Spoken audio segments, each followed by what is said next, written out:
Andyan yung bride! Andyan yung bride!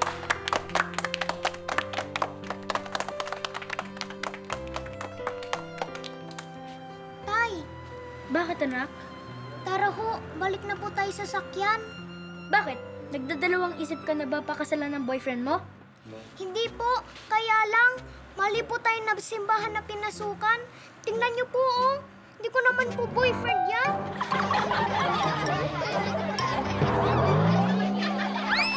Ikaw, Clave, tinatanggap mo ba si Brises bilang maging...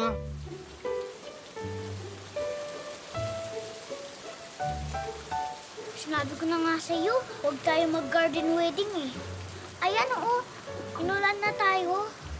Saglit, hindi yan ulan. Berting! Berting! Bakit po, ma'am? Bukas ka na magdilig.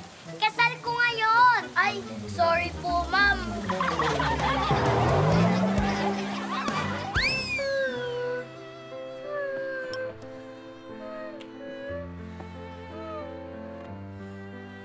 Miss, ba't ka umiiyak? Wala. Naalala ko lang. Noon, nung kinasal ako sa asawa ko. Kaso, wala na siya. Ah, biyuda ka na? Hindi.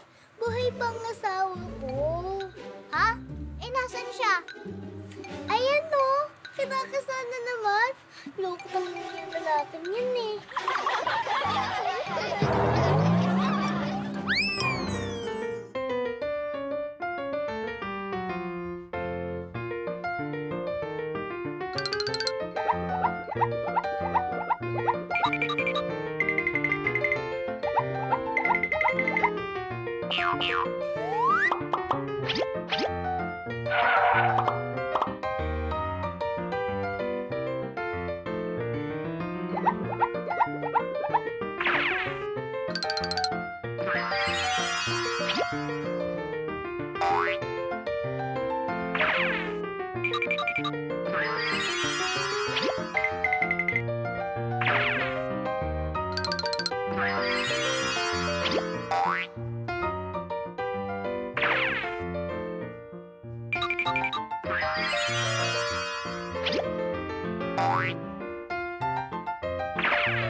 Breaking news!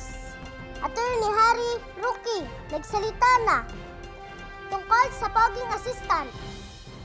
Narito ang kanyang chika. Attorney Harry, kinwestiyon ng mga netizens ang kredibilidad ng kinuha nyo executive assistant. Bakit daw pogi yung kinuha nyo? Baka hindi ito karapat-dapat sa posisyon. Wag na kayo, porket pogi, hindi na credible. Hindi ang panglabas na kaanyuan ang pasihan ko ng aking pagkuha ng aking staff. Highly recommended naman siya ng aking bodyguard na si Pabling. Hi, Pabling! Hi, sir. Recommended naman siya ng aking driver. Gusto mo makilala yung driver ko? Ay, hindi na po, attorney. At yan ang ating breaking news. Go and Bulilit will be right back.